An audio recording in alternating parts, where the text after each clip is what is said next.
So guys, ako'y magluluto ng adobong baboy. Tapos, sinangkutsa ko muna yan. Para tanggal daw yung lansa. And then, ito naman, pinaglahok-lahok na bawang at sibuyas luya. Palalambutin ko dito sa pressure cooker.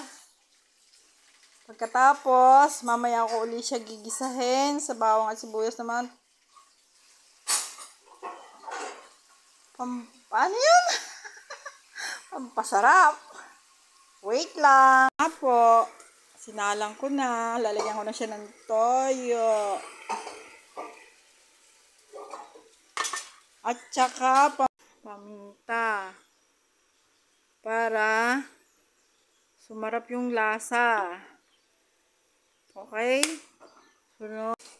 Lalagyan ko siya ng suka na galing sa nyog. Tingnan natin kung gaano siya. Masarap yan eh. Niluto ko tong suka na to. Nilagyan ko to ng asukal at saka asin.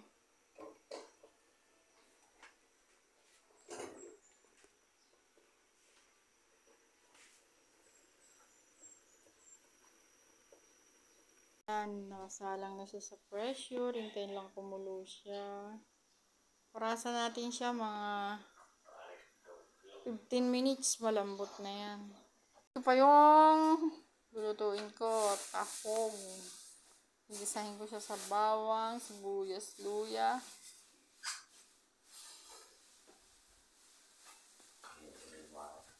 Lagyan ng Sprite, talbos ng sili. Para masarap ang tanghalian namin. Dahil ang aking mga kasama ay busy sa pamamalansya, ako naman ay busy sa pagluluto para sa aming tanghalian.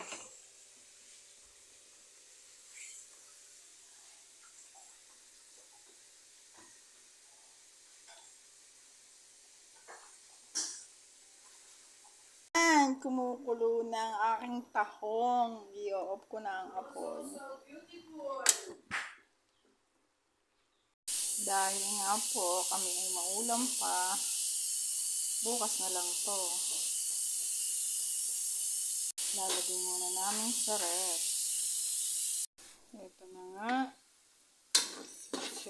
Ano na ako ng sibuyas at bawang para sa adobong baboy.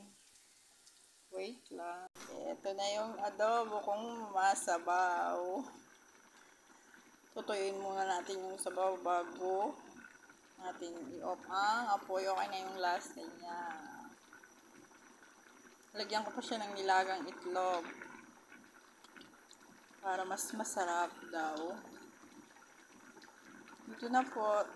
Natatapos ang aking pagluluto. Thank you for watching.